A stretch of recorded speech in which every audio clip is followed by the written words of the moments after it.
আসসালামু আলাইকুম। আজকের ভিডিওটা আমার নর্মাল কোনো স্টাডি ব্লগ না। আজকে আসলে আমি আমার লাইফের একটা অংশ শেয়ার করতেছি। আসলে এটা টাইমলাইনে রেখে দেওয়া আর কিছু না। তো আজকে আমার টিউশনের যে বাচ্চাগুলো ছিল ওদের জন্য একটা পার্টি অ্যারেঞ্জ করছিলাম, ওদের অনেক রিকোয়েস্ট ছিল। তো দুপুরে ছোট বাচ্চাদের আর বিকাল থেকে রাত্রে বড় বাচ্চাদেরগুলো রাখছিলাম, না তো রুম ছোট হয় একসাথে ধরতো না। এই যে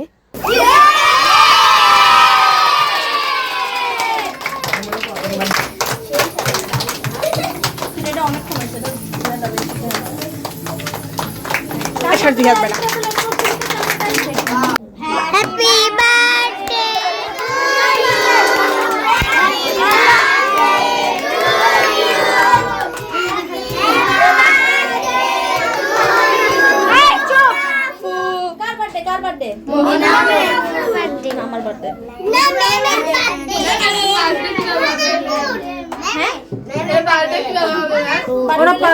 ওরা অনেক খুশি হয়েছে।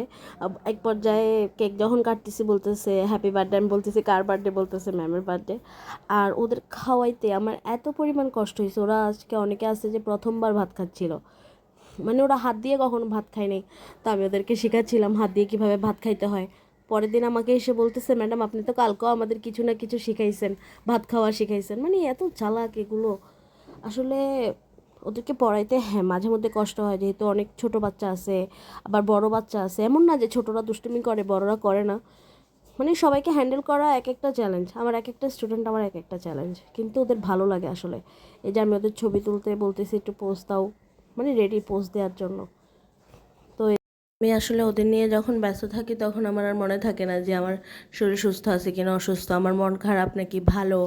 সকালবেলা উঠে যখন ওদের স্কুলে যেয়ে দেখি বা ওরা আমার বাসায় আসে পড়তে, তখন ওদের নিয়ে এত ব্যস্ত থাকি যে আমার কোনো কিছু মনে থাকে না।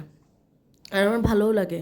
হ্যাঁ, পড়াইতে অবশ্যই কষ্ট আছে, ওরা পড়া শিখে না বা অনেক স্ট্রাগল হয় ওদের পড়াইতে, কিন্তু সত্যি যে কথা বলতে ভালো লাগার জিনিসটা সেখানে।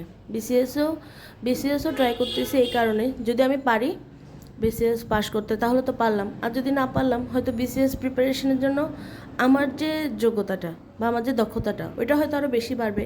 আমি এখন হয়তো কোনো জিনিস না জেনে থাকতে পারি, বিসিএস প্রিপারেশন নিতে নিতে ওইটাও তো আমার একটা কথা বলতে রিভাইজ হচ্ছে, তো ওদের পড়াইতে কাজে লাগবে সেটা ভেবেই প্রিপারেশনটা নেওয়া। আর ফাইন্যান্সিয়াল প্রবলেম তো আছেই আছে, আমার ঘর যেহেতু দেখতে হচ্ছে, তো ওদের পড়াইতে, তো ওদের নিয়ে সারাদিন অনেক ভালো গেছে, আনন্দে কাটছে, ব্যস্ত ছিলাম। কিন্তু মনের মধ্যে কোথাও না কোথাও একটু খুঁত রয়ে গেছে, কারণ আমি পড়তে পারি নাই, আমার পড়াটা জমে গেছে, ক্লাস করতে পারি নাই, আজকের এক্সামটা দেওয়া হয় নাই। ওরা যাওয়ার পর একটু পড়তে বসছি। আমাদের কোচিংয়ে হচ্ছে ইন্টারন্যাশনাল অ্যাফেয়ারের উপরে ক্লাস শুরু হয়ে গেছে। প্রথম ক্লাস আমি এর আগেও করছি, প্রথম যে টপিকটা বৈশ্বিক ইতিহাস, কিন্তু এবার যখন করতেছি আমার এত পরিমাণ কঠিন লাগতেছে যেটা বলার বাহিরে।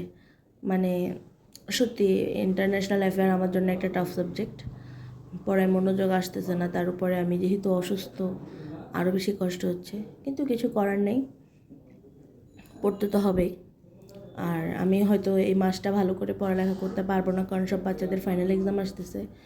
তো চেষ্টা করব যতটুকু পড়ার, এখন ওদের সাথে পড়ার, এরপর ওদের পরীক্ষা যখন একদম হয়ে যাবে তখন তো আমি একটু ফ্রি থাকবো, এটাই।